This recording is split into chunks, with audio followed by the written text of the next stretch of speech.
Assalamualaikum warahmatullahi wabarakatuh. Saya Latif Nurhan Hari, mahasiswa Universitas Pelita Bangsa dengan NIM 3122107008 akan menjelaskan mengenai komponen komputer, instruction fetch, dan execute untuk memenuhi tugas mata kuliah Arsitektur dan Organisasi Komputer. Siklus instruksi. Siklus instruksi terdapat dua langkah. Yang pertama, fetch dan execute. Fetch cycle. Program counter atau berisi address instruksi berikutnya yang akan diambil. Prosesor mengambil instruksi dari memori pada lokasi yang ditunjuk oleh PC. Naikkan PC, kecuali ada perintah tertentu. Instruksi dimasukkan ke instruksi register. Prosesor menginterpret dan melakukan tindakan yang diperlukan. Execute cycle. Prosesor memori transfer data antara CPU dengan memori. Prosesor I/O input-output transfer data antara CPU dengan I/O modul. Data processing, operasi aritmatik dan logikal pada data tertentu. Kontrol, mengubah urutan operasi, contoh jam, kombinasi di atas. Interrupt. Interupsi adalah kejadian yang menyebabkan mikrokontroler berhenti sejenak untuk melayani interupsi tersebut. Program yang dijalankan pada saat melayani interupsi disebut interrupt service routine. Setelah selesai melayani interupsi, maka program yang tadi berhenti dilanjutkan kembali. Mikrokontroler AT89C51 menyediakan 5 sumber interupsi, yaitu 2 interupsi eksternal, 2 interupsi timer, dan 1 interupsi serial. Register yang mengontrol interupsi yaitu IE (Interrupt Enable) dan IP (Interrupt Priority).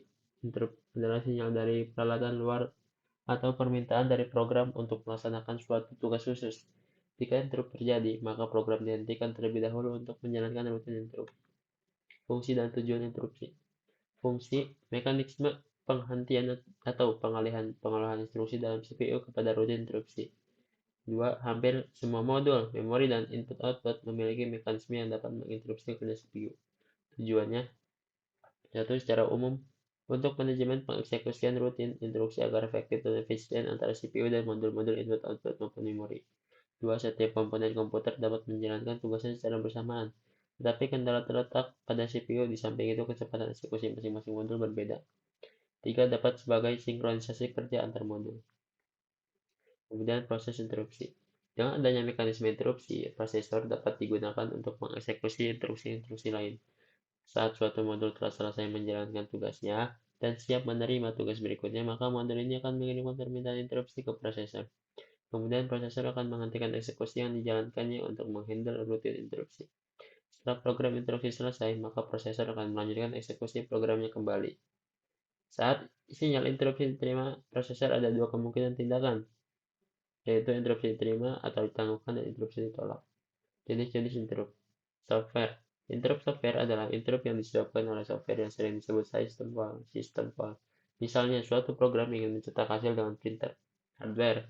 Interrupt hardware terjadi karena adanya aksi pada perangkat keras, seperti penekanan tombol keyboard atau menggerakkan mouse. Interrupt hardware terbagi menjadi dua, yaitu meshable interrupt.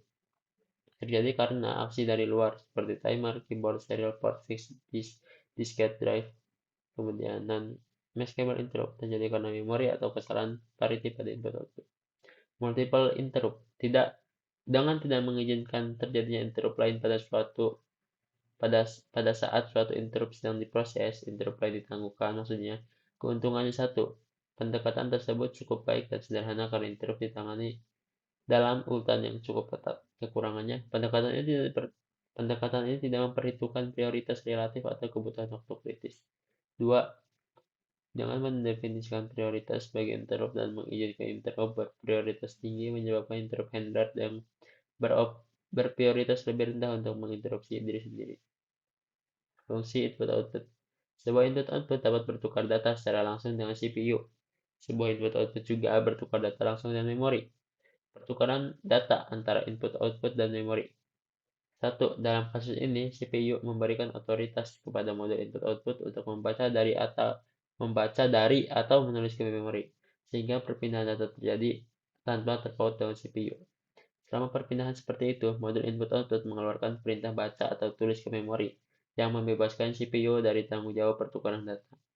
Ketiga, operasi seperti ini dikenal dengan DMA atau Direct Memory Access. Baik, cukup sekian presentasi dari saya untuk memenuhi tugas arsitektur dan organisasi komputer. Mohon maaf apabila ada kekurangan. Terima kasih. Assalamualaikum warahmatullahi wabarakatuh.